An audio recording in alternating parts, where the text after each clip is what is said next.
पिछले वीडियो में हमने किया था would have, could have, should have, may have and might have. और आप में से बहुत सारे लोगों ने पूछा था कि would have been, could have been, should have been, may have been, might have been, इनका कैसे यूज होता है। तो आज के इस वीडियो में हम ये सारे के सारे बहुत डिटेल में पढ़ने वाले हैं। बस आपको दो चीजों का ध्यान रखना है कि इन सबके दो दो यूजेस होते हैं, ठीक है। फर्स्ट यूज होता है कि इनको पैसिव वॉइस में यूज किया जाता है। इसका मतलब कि हमारे सेंटेंसेस के अंदर कोई डूअर नहीं होगा, काम तो होगा बट हमें ये नहीं पता होगा कि किया किसने है, डूअर नहीं होगा, ठीक है। और फर्स्ट यूज में इन सब के बाद में वर्ब की थर्ड फॉर्म आती है, ठीक है। और दूसरा यूज होता है स्टेट ऑफ बीइंग बताने के लिए। स्टेट ऑफ बीइंग ये क्या होता है? स्टेट ऑफ बीइंग होता है कोई चीज या फिर कोई पर्सन के बारे में बताना कि वो कैसा है, कहाँ है, किस तरह का है, ठीक है। इसके अंदर कोई भी एक्शन वर्ब नहीं होती है। तो ये दो यूजेस होते हैं इन सब के। अब हम इनको बारी बारी से डिटेल में पढ़ते हैं। Let's jump into the video. First up, would have been. Would have been का हम यूज करते हैं रिग्रेट दिखाने के लिए। जब आपको बोलना हो कि अगर डूअर ने पहला काम किया होता तो दूसरा काम हो गया होता। कौन करता ये हमें नहीं पता होता क्योंकि डूअर तो दिया नहीं गया होता। पहला यूज क्या था? पैसिव वॉइस में। और पैसिव वॉइस में कोई डूअर नहीं दिया गया होता है, ठीक है। डूअर हमें पता ही नहीं होता है। एग्जाम्पल से समझो, अगर उसने मेहनत की होती तो उसको अवार्ड मिला होता। If he had worked hard, he would have been awarded. He would have been awarded. अब आपको लगेगा कि मैम डूअर है तो सही ही, जी नहीं, ही को तो अवार्ड मिला है, उसने अवार्ड रिसीव किया है, ही तो रिसीवर हुआ। जिसने अवार्ड दिया है वो डूअर हुआ और वो हमें पता ही नहीं है, ठीक है। एक बार फिर से इस सेंटेंस को देखो। If he had worked hard, अगर उसने मेहनत की होती, तो यानी कि जो कंडीशन वाला सेंटेंस है इसके अंदर हमारा रूल बनता है हैड प्लस वर्ब की थर्ड फॉर्म। और जो रिजल्ट वाला है उसको अवार्ड मिला होता, he would have been awarded, यहाँ का रूल बनता है would have been plus verb की थर्ड फॉर्म, ठीक है। तो ये हमारा रूल है। और एग्जांपल्स देखो, अगर हमने देरी ना की होती तो रिपोर्ट टाइम पर सबमिट हो गई होती। If we hadn't delayed it the report would have been submitted on time, ठीक है। एक सेंटेंस अब आप ट्राई करो, अगर उसने टाइम पर शुरू किया होता तो ये काम टाइम पर कंप्लीट हो गया होता। If he had started on time, verb की third form, the work would have been completed on time, ठीक है। और would have been का दूसरा यूज है state of being बताने के लिए। यानी कि अगर डूअर ने ये काम किया होता तो डूअर ऐसा होता, कोई एक्शन नहीं होगा, ठीक है। स्टेट ऑफ बीइंग यानी कि डूअर ऐसा होगा या फिर कोई चीज ऐसी होगी, ठीक है। जैसे कि देखो, अगर तुमने मुझे कॉल नहीं किया होता तो मैं लेट हो गया होता। लेट हो गया होता कोई वर्ब नहीं है। If you hadn't called me I would have been late, ठीक है। अगर मीटिंग ना कैंसिल हुई होती तो वो अभी ऑफिस में होती। If the meeting hadn't been cancelled she would have been in the office right now, ठीक है।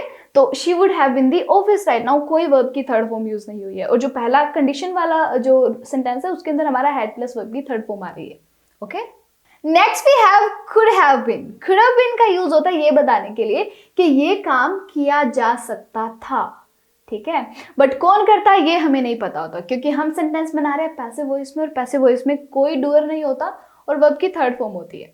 कुड हैव बीन का यूज रिग्रेट दिखाने के लिए भी यूज होता है, बट ये वाला रिग्रेट वुड हैव बीन से थोड़ा सा अलग होता है क्योंकि यहाँ पर रिग्रेट होता है वो एबिलिटी के लिए होता है कि एबिलिटी थी काम करने की बट फिर भी काम हुआ नहीं, काम किया जा सकता था, ठीक है। और अगर रूल की बात की जाए तो कुड हैव बीन के बाद में वर्ब की थर्ड फॉर्म, और अगर कंडीशन आ रही है तो हैड के बाद में वर्ब की थर्ड फॉर्म, ठीक है। जैसे कि पेशेंट को बचाया जा सकता था अगर डॉक्टर ने सही ट्रीटमेंट दिया होता।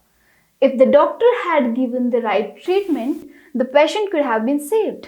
If the doctor had given, third form, ठीक है, the patient could have been saved, again third form, ठीक है। और एग्जांपल्स देखो, जैसे कि आपकी बाइक रिपेयर की जा सकती थी, your bike could have been repaired. Wedding बाहर ऑर्गेनाइज की जा सकती थी, the wedding could have been organised outside. एक आप बनाओ, अब ये काम किया जा सकता था, कैसे बनेगा? This work could have been done, ठीक है। और अगर दूसरे यूज की बात करूं तो वो है स्टेट ऑफ बीइंग बताने के लिए, जहां पर आपको बोलना हो कि डूअर ऐसा हो सकता था, ठीक है। रूल बिल्कुल सेम है, अगर कंडीशन है तो हैड प्लस वर्ब की थर्ड फॉर्म, नहीं तो could have been plus state. जैसे कि आप लेट हो सकते थे, you could have been late, ठीक है। वो सक्सेसफुल हो सकता था अगर उसने और ज्यादा मेहनत की होती तो, he could have been successful if he had tried a little harder, ठीक है। पिकनिक और अच्छी हो सकती थी अगर बारिश ना हुई होती। The picnic could have been more fun if it hadn't rain. ठीक है, जो ये हैड वाला सेंटेंस है इसको हम आगे भी लगा सकते हैं और पीछे भी लगा सकते हैं। मैं ऐसे भी बोल सकती हूँ, if it hadn't rain the picnic could have been more fun. Okay, both are correct. And here is the next one, should have been. Should have been का यूज किया जाता है जब आपको बोलना हो कि ऐसा काम किया जाना चाहिए था, पर कौन करता है ये हमें नहीं पता होता, क्योंकि हमारे पास में डूर है नहीं, क्योंकि हम बना रहे हैं पैसिव वॉइस में सेंटेंस। ठीक है, और अगर रूल की बात की जाए तो should have been plus verb की थर्ड फॉर्म। ओके, अब एग्जाम्पल से समझो। लेट्स से आप अपने फ्रेंड्स के साथ पे कहीं पर घूमने गए, ठीक है, और वो जगह ना इतनी अच्छी नहीं, तो आप अपने फ्रेंड से पूछ रहे हो कि किसका डिसीजन था यहाँ पर आने का। ठीक है, तो आपके फ्रेंड बोला कि मेरा, तो आपको बोलना है कि यार किस जगह पर जाना है ये डिसीजन सोच समझ कर लिया जाना चाहिए था। इंग्लिश क्या होगी? The decision should have been taken more carefully, या फिर this decision should have been taken more carefully.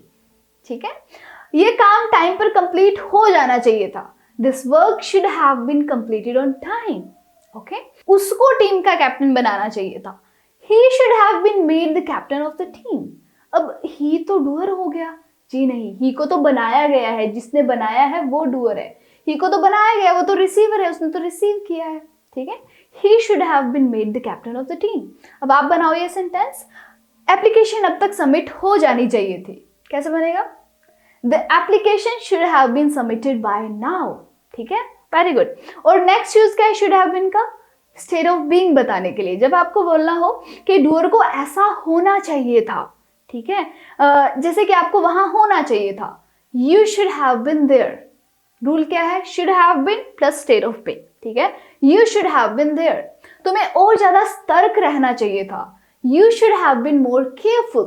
Okay, and here we have may have been and might have been. दोनों का यूज किया जाता है पॉसिबिलिटी बताने के लिए, जब आपको बोलना हो कि शायद ऐसा काम किया गया होगा, पर किसने किया होगा ये हमें नहीं पता होगा, क्योंकि सेंटेंस बन रहा है पैसिव वॉइस में, और पैसिव वॉइस में कोई डूअर होता नहीं है।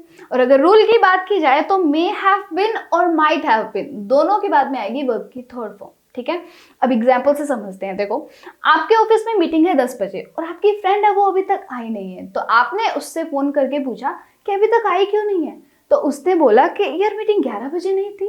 तो आपने उसको बताया कि नहीं मीटिंग 10 बजे, और आपने अपने बॉस को भी इन्फॉर्म किया कि शायद सर उसको ना गलत इंफॉर्मेशन दी गई होगी। अब इसको इंग्लिश में कैसे बोलेंगे? She might have been given incorrect information. She might have been given incorrect information. अब शी तो डूअर नहीं हो गया जी नहीं, उसको गलत इंफॉर्मेशन दी गई है, उसने रिसीव की है। अगर ये सेंटेंस होता ना, she might have given incorrect information, इसका मतलब होता कि उसने गलत इंफॉर्मेशन दी है, बट अभी उसको दी गई है तो हमें बिल लगाना पड़ेगा जो ये शो करेगा कि जो शी है वो डूअर नहीं है, वो रिसीवर है। ठीक है, तो उसको गलत इंफॉर्मेशन दी गई है इसलिए बिल आया है। और एग्जाम्पल्स देखते हैं। रिपोर्ट लेट से सबमिट की गई होगी शायद, the report might have been submitted late. Okay, ये डिसीजन शायद जल्दीबाजी में लिया गया होगा, this decision may have been made in a hurry. Okay, और अगर दूसरे यूज की बात की जाए तो मे हैव बीन और माइट हैव बीन का यूज होता है स्टेट ऑफ बीइंग बताने के लिए, जब आपको बोलना हो कि शायद डूअर ऐसा होगा। ठीक है, जैसे कि शायद वो किसी चीज को लेकर चिंतित होगा, he might have been worried about something। ठीक है, अब worried कोई verb नहीं है, यहाँ पर worried क्या है? state, चिंतित हुआ होना। ठीक है, he might have been worried about something। शायद वो मेडिसिन डेंजरस होगी, this medicine might have been dangerous। That's it for the day। I hope आपको ये सारे के सारे may have been, might have been, should have been, could have been, would have been अच्छे से समझ में आए होंगे। और हाँ, अगर आपको could have, should have, would have, may have, might have इनके ऊपर वीडियो देखनी है, then check this video out। See you next time।